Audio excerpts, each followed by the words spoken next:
Morning बच्चों। चलिए, कैसे हैं सब? चलिए, आज क्या पढ़ने वाले हैं हम लोग? आज पढ़ने वाले हैं संज्ञा। तो आइए अच्छे से संज्ञा पढ़ते हैं। तो बच्चों, संज्ञा आज हम लोग स्टार्ट करेंगे। संज्ञा तो इसको अंग्रेजी में बोलते हैं नाउन। संज्ञा को अंग्रेजी में बोलते हैं नाउन, हिंदी में संज्ञा।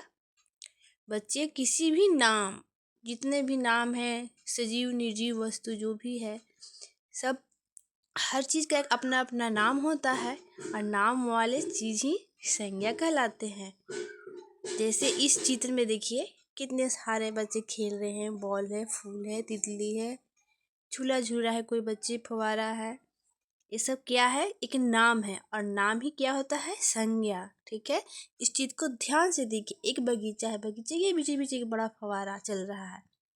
दूर कोने में झूले लगे हैं जिन पर बच्चे झूलने का आनंद ले रहे हैं। बड़े बड़े वृक्ष हवा से झूम रहे हैं, पौधे रंग बिरंगे फूल खिल रहे हैं। वृद्ध बैठकर आकाश में चिड़िया उड़ रही है। एक झोपड़ी भी दिखाई दे रही है, उसमें माली रहता है। इस चित्र में बगीचा, फव्वारा, जिस एक बात समझ लीजिए, जितने भी लाल कलर का आपका जो हेडलाइन दिया हुआ है, इसमें देखिए चिड़िया, झूले, बच्चे, बगीचा, फव्वारा, वृक्ष, आकाश, महिलाएं, माली, झोपड़ी, वृद्ध, ये सब क्या है? एक नाम है। देखिए यहाँ पे वही उसी नाम को यहाँ पे लिखा हुआ है। ये सब क्या है बच्चे? एक नाम है, और नाम ही हमारे क्या होता है?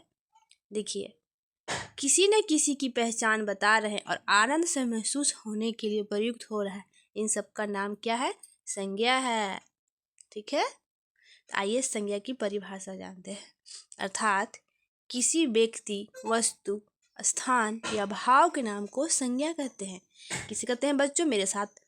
किसी व्यक्ति, प्राणी, वस्तु, स्थान, भाव के नाम को संज्ञा कहते हैं। संज्ञा शब्दों के 3 रूप में बांटा गया है। ऐसे तो संज्ञा शब्द 5 रूपों में बांटा गया है, लेकिन एनसीईआरटी क्लास 3 में 3 रूपों में ही बांटा गया है बच्चों। तो ये क्लास 3 एनसीईआरटी का बुक है, हिंदी व्याकरण रचना, जिसकी मैं भाग चैप्टर नंबर 4 में पढ़ा रही हूँ। तो बच्चे, आप लोग अच्छे से ध्यान से पढ़िएगा, ध्यान से सुनिएगा। तो आइए संज्ञा के प्रकार के बारे में जानते हैं। तो पहला है व्यक्तिवाचक संज्ञा, जातिवाचक संज्ञा, दूसरा जातिवाचक संज्ञा, तीसरा भाववाचक संज्ञा। तो आइए जानते हैं व्यक्तिवाचक संज्ञा किसे कहते हैं। वे नाम जो किसी की विशेष, आप हमेशा याद रखेंगे बच्चे कि व्यक्तिवाचक संज्ञा होता है किसी की विशेष व्यक्ति, वस्तु या स्थान के लिए प्रयुक्त होते हैं, वे व्यक्तिवाचक संज्ञा कहते हैं। जैसे विशेष मतलब कोई यूनिक चीज हो, कोई नया, कोई वैसा नहीं है। ठीक है, जैसे इंडिया गेट। इंडिया गेट क्या इंडिया में सिर्फ एक ही चीज़ है ना, इसीलिए व्यक्तिवाचक संज्ञा। और नरेंद्र मोदी प्रधानमंत्री तो कोई एक ही होते हैं ना, इसीलिए वो व्यक्तिवाचक संज्ञा में। हिमालय पर्वत, हिमालय पर्वत भी हमारे एक है। जैसे यूनिक, उससे दूसरा हो ही नहीं सकता है, हम उससे बहुवचन रूप नहीं बना सकते हैं बच्चे। व्यक्तिवाचक संज्ञा का यही एक तो ट्रिक है। आइए जानते हैं जातिवाचक संज्ञा। तो जातिवाचक संज्ञा किसे कहते हैं? वे नाम जो किसी व्यक्ति, पदार्थ या व्यक्ति की समस्त जाति के लिए प्रयुक्त होते हैं, वे जातिवाचक संज्ञा कहलाते हैं। जैसे पेड़, अब पेड़ ही क्यों, देख लीजिए कितने सारे पेड़ हैं, कितने टाइप का पेड़ मिल जाएंगे आपको। पुस्तक, हमारे 1 क्लास से 12 क्लास तक कितने सारे पुस्तक है। ये पुस्तक जाति का बोध करा रहा है। जैसे घोड़ा, घोड़ा भी देखिए कितने सारे घोड़े हैं। गाय ले लीजिए, कितने सारे गाय हैं। वस्तु का देख लीजिए, जैसे चेयर, कितने सारे चेयर आते हैं। बेड, कितने सारे बेड। कॉपी, कितने सारे कॉपी। तो इस अपने जाति का बोध करा रहा है, समस्त जाति का। जैसे निर्जीव सजीव जो भी हो, उस जातिवाचक संज्ञा कहलाते हैं बच्चे। अब आइए भाववाचक संज्ञा कहते हैं। तो सबसे पहले आप समझ लीजिए कि भाव को कोई देख नहीं सकता मेरे बच्चे, भाव को महसूस किया जाता है। भाववाचक संज्ञा, भाववाचक संज्ञा वे शब्द है जो किसी के गुण, विशेषता, दशा या स्थिति को प्रकट करते हैं, उससे भाववाचक संज्ञा कहलाते हैं। इन शब्दों को केवल महसूस किया जा सकता है। क्या होता है? केवल महसूस किया जा सकता है। जैसे मिठास, आप मिठाई खाते हैं तो आपको क्या लगता है कि वाह कितना अच्छा लग रहा है, कितना टेस्टी लग रहा है, महसूस कर रहे हैं ना। बुढ़ापा, बुढ़ापा कोई देख सकता है? नहीं ना। जैसे जैसे उम्र जब बढ़ते जाएगा बुढ़ापा आएगा। या कोई लंबाई देखिए कितना लंबा हो रहा है, तो लंबा होते कोई देख सकता है किसी को? नहीं ना। हम लोग महसूस करें कि वो लंबा हो गया है। ममता, माँ की ममता को कोई देख सकता है? प्यार को कोई देख सकता है? जैसे क्रोध, घृणा, ये सब जो महसूस होने वाली चीजें वो भाववाचक संज्ञा कहलाते हैं। तो आइए फिर से एक बार रिपीट करते हैं। यदि किसी प्राणी का कोई नाम रख दे तो वह विशेष हो जाता है। जैसे यदि किसी गाय का नाम रखेंगे गौरा, तो गाय सामान्य शब्द हो गया, लेकिन गौरा विशेष हो गया। जिस भी वस्तु के साथ यदि विशेष नाम जोड़ दिया जाए तो विशेष बन जाती है। जैसे कोई साइकिल है, किसी की साइकिल का नाम कुछ कर दिया कि मेरे लाल परी, तो वो विशेष नाम प्रकट हो गया। ऐसे तो उसका नॉर्मल नाम साइकिल है, तो उसको लाल परी रख दिए तो लाल परी विशेष हो गया। उस टाइप का आपके अनुसार है कि आप उसका नाम क्या दे सकते हैं। ठीक है बच्चे, आइए थोड़ी सी ज्ञान की बातें जान लेते हैं। सजीव और निर्जीव सभी का नाम संज्ञा होता है। सही बात है। संज्ञा के 3 भेद होते हैं, व्यक्तिवाचक, जातिवाचक, भाववाचक। भाववाचक संज्ञा को केवल महसूस किया जाता है। संज्ञा समझने में इतना कठिन नहीं है मेरे बच्चे, आप आसानी से समझ सकते हैं। तो आपको कैसा लगा? संज्ञा समझ में आया बच्चे? आशा करती हूँ आपको संज्ञा समझ में आ गया होगा। तो चलिए आइए थोड़ा सा हम लोग प्रश्न आंसर की अभ्यास करते हैं। निम्नलिखित वाक्यों को संज्ञा सबसे पूरा कीजिए। तो यहाँ पे है संज्ञा सब पूरा करना है। तो आपको इस बॉक्स दिया हुआ है, हेल्प बॉक्स दिया हुआ है। हेल्प बॉक्स में आपको दिया हुआ है कि हम लोग को क्या फिल करना है। तो हमारा देश क्या है? हमारा देश यहाँ भारत है। हमारा देश भारत है। मेरे लिए ढेरों डैश, मेरे लिए ढेरों सामान लाए। कौन लाए ढेरों सामान? पिताजी। दूसरा नंबर में क्या है? पिताजी। तीसरा नंबर में जानवर सुरक्षित रखते हैं। डैश में सभी जानवर सुरक्षित रखते हैं, वह है चिड़ियाघर। चिड़ियाघर में देखिएगा सभी जानवर सुरक्षित रहते हैं। आप यहाँ पे मैं टैप नहीं कर पा रही हूँ सही से, आप यहाँ इसमें से करेक्ट कर लीजिएगा। तीसरा नंबर ये है पहला, ये दूसरा, ये तीसरा, ये है चौथा। 4 नंबर।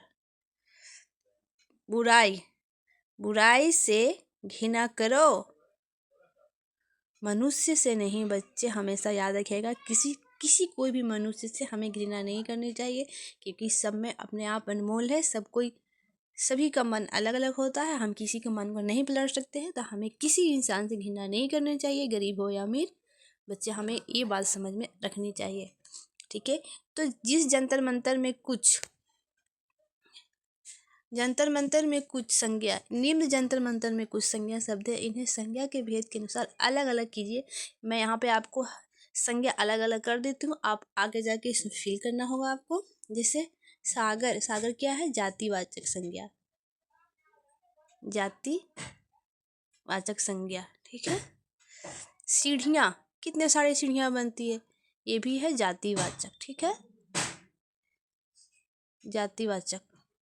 अच्छाई, अच्छाई क्या है मेरे बच्चे? भाववाचक, भाववाचक। सूर्य, सूर्य क्या है? व्यक्तिवाचक, सूर्य क्या है? व्यक्तिवाचक। आप जो मैं बोल रही हूँ आप अच्छे से सुनिएगा। ईमानदारी, ईमानदारी का है? भाववाचक। ठीक है, क्योंकि ईमानदारी कोई देख नहीं सकता, उसको महसूस किया जा सकता है। महात्मा गांधी क्या है बच्चे? महात्मा गांधी है व्यक्तिवाचक। जंतर मंतर ही देख लीजिए, जंतर मंतर एक विशेष है, विशेष स्थान, विशेष जगह की प्रयुक्त होता है, इसके लिए वो व्यक्तिवाचक है। अलमारी, अलमारी है जातिवाचक, क्योंकि कितने ढंग की अलमारियां होती है। लड़की, लड़की भी जातिवाचक है, क्योंकि कितने सारे लड़की है। सुंदरता, सुंदरता है बच्चे भाववाचक। दिल्ली, दिल्ली शहर एक स्थान का नाम है, वो भी एक व्यक्तिवाचक में आता है, क्योंकि दिल्ली शहर दो तो नहीं है, सिर्फ एक ही है। ठीक है। लंबाई, लंबाई क्या है? हम लोग महसूस करते हैं, वो है भाववाचक। इंडिया गेट, इंडिया गेट है व्यक्तिवाचक। तो बच्चे आपको एक एक पॉइंट समझाते जा रही हूँ। आशा करती हूँ आपको समझ में आ रहा है। तो चलिए आगे की क्लास, आगे क्या है मैं देखती हूँ। जो भी मैं वहाँ पे टिक कर रही हूँ इसमें आप फिल कर देंगे व्यक्तिवाचक संज्ञा, जैसे इंडिया गेट, इसमें भर दिए इंडिया गेट, नरेंद्र मोदी, हिमालय पर्वत, जंतर मंतर, इसमें भर दीजिए। जातिवाचक संघ है लड़की, लड़का, अलमारी, और इसमें कुर्सी, जो भी भर सकते हैं। भाववाचक संज्ञा मिठास, लंबाई, मैं बोल दे रही हूँ, आप लोग नोट कर लीजिएगा क्योंकि वहाँ पे उसमें दिया हुआ है, मैं टिक लगा कर दे दी हूँ। सुंदरता, इसमें आएगा सुंदरता, इसमें आएगा अच्छाई। मैं जो जो बोल दी हूँ आप कर लीजिएगा क्योंकि मैं यहाँ पे टाइप नहीं कर पा रही हूँ सही से, क्योंकि मैं पहला वीडियो इस टाइप का बना रही हूँ तो मैं ठीक से लिख नहीं पा रही हूँ बच्चों, तो इसके लिए सॉरी। पर मैं जो बोली हूँ उसको आप लिख सकते हैं। निम्न वाक्यों में सही पे स्माइल और गलत पे शेड का चिन्ह लगाना है। तो चलिए आगे करते हैं। सभी का नाम संज्ञा कहलाता है, यस। संज्ञा के 4 भेद होते हैं, नो। संज्ञा के 3 भेद इसमें एनसीईआरटी में दिया, वैसे तो 5 होते हैं। ठीक है, आगे जाके आपको जिस क्लास में जाइएगा आपको संज्ञा के 5 भेद हो जाएंगे। अभी 3 क्लास में 3 भेद बताया गया है। भाववाचक संज्ञा के शब्दों का महसूस किया जाता है, यस। भाव का मतलब ही अंदर का भाव, भाव महसूस किया जाता है, भाव क्योंकि दिखता नहीं है। जातिवाचक संज्ञा शब्द किसी विशेष के लिए प्रयुक्त होता है, नो, क्योंकि विशेष के लिए व्यक्तिवाचक होता है। किसी एक विशेष के लिए प्रयुक्त एक शब्द व्यक्तिवाचक संज्ञा के अंतर्गत आते हैं, जी यस, बस सही है। निम्नलिखित संज्ञाओं पर गोला लगाइए। अब संज्ञा, संज्ञा हो गया नदी, फूल, पुस्तक, गाना तो महसूस किया जाता है ना, शेर, ये भी संज्ञा है। आसमान, लाल तो क्या है, किसी भी लाल चीज़ किसी की विशेषता बता रहा है, तो हवाई जहाज, इस जगह का नाम है पंजाब। हंसना, हंसना हो गया आपका भाव।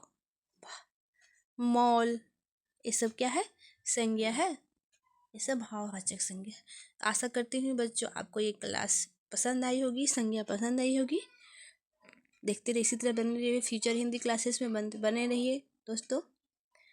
अगर वीडियो अच्छी लगे तो लाइक शेयर जरूर करिएगा बच्चों, ज़्यादा से ज़्यादा शेयर करिए ताकि मैं आप सबको अच्छे से वीडियो और पढ़ा सकूँ। एक एक पॉइंट का आपका ये एनसीईआरटी व्याकरण, हिंदी व्याकरण का बुक का मैं पढ़ा दूँगी आपको। और आप बने रहिए ज्योति शर्मा के साथ।